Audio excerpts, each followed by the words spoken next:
As well, we do a remarkable number of other transplants. Last year, through tissue transplantation, our comprehensive tissue center helped approximately 1,200 people receive a higher quality of life.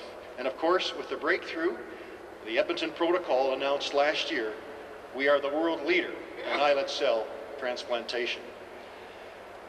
These are important successes, ladies and gentlemen, but we always need to remember that every one of these excellent gifts began as a truly selfless act of an organ donor.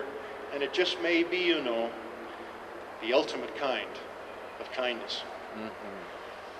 And one that's needed across our country in even greater numbers.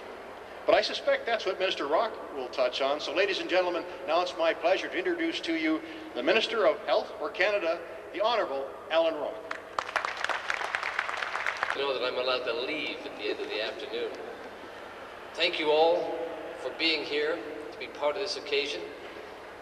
It's a pleasure to share this stage with my friend and colleague, the Attorney General, Anne McClellan, and my friend and counterpart, the Minister of Health, Gary Marr.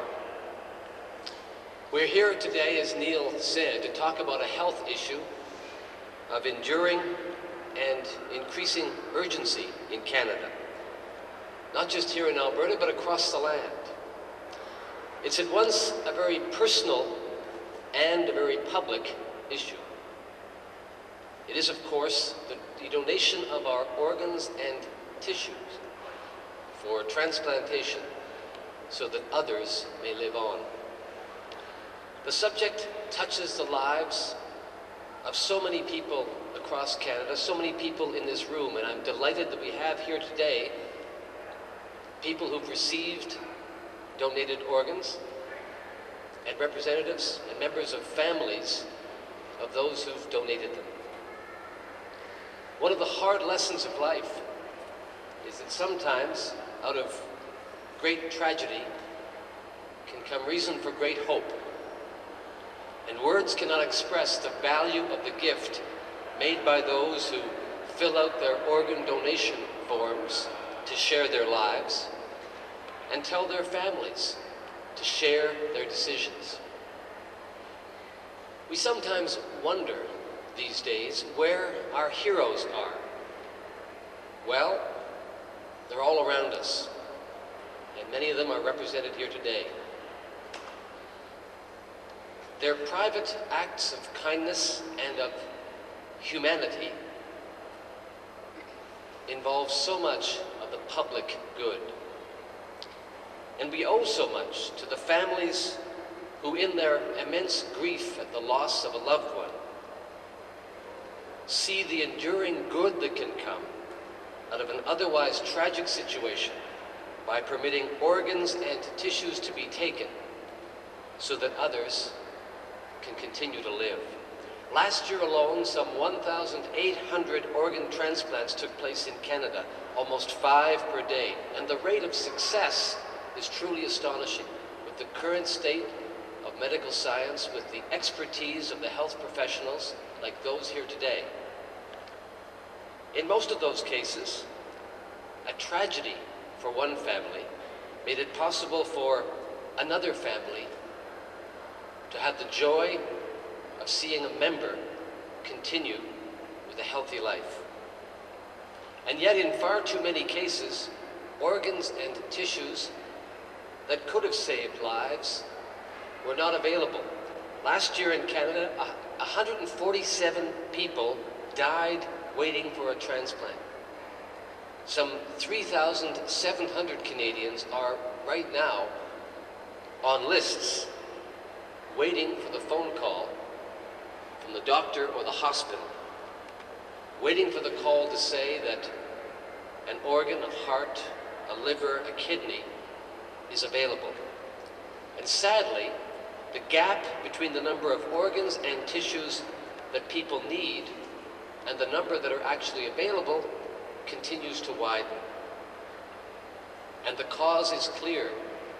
It's Canada's relatively low rate of organ donation.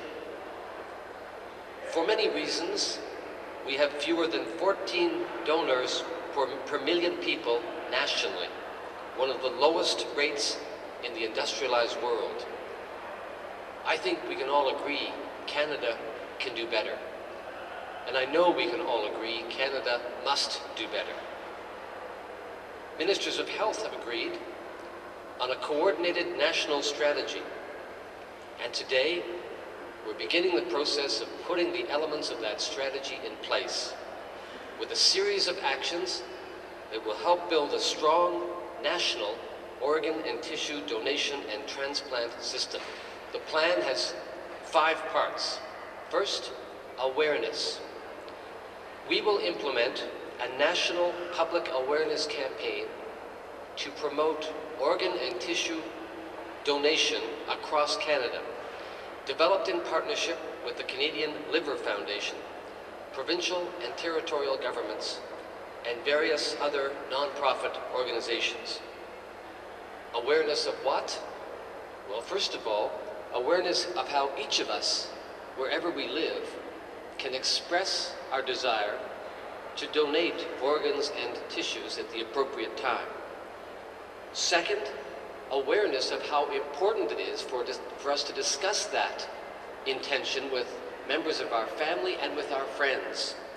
You know, in most parts of Canada, doctors feel they cannot go ahead with a donation and a transplant without the consent of the family of the patient who would be the donor.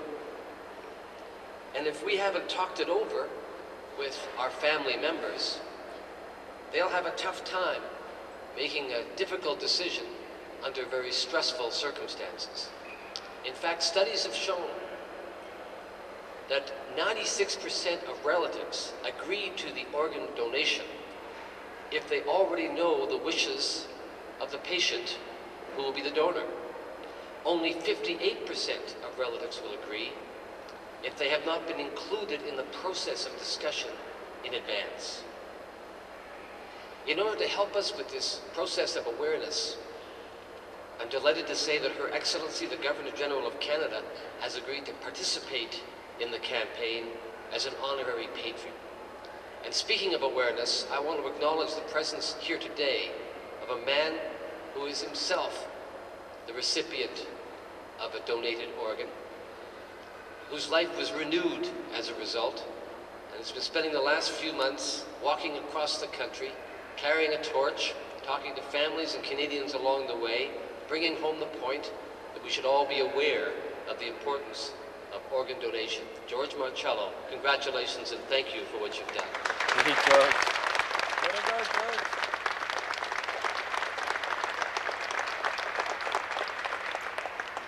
The second element of this plan involves standards. Health Canada will contribute close to $2 million to the Canadian Standards Association to formalize 6 sets of safety and management standards that will serve as a clear, transparent, and responsible blueprint to improve organ and tissue donation across the country. The third element is leadership. And today I'm announcing the appointment of Dr. Philip Belitsky of Dalhousie University, a specialist in this field with an international reputation, who will chair a national council for organ and tissue donation. The council, which will be fully appointed in the weeks ahead, will provide advice on a national strategy to enhance organ and tissue donation and transplantation across the country. It'll provide advice on the best practices. Neil has pointed out that here in Alberta, we have the highest rate of donation in the country.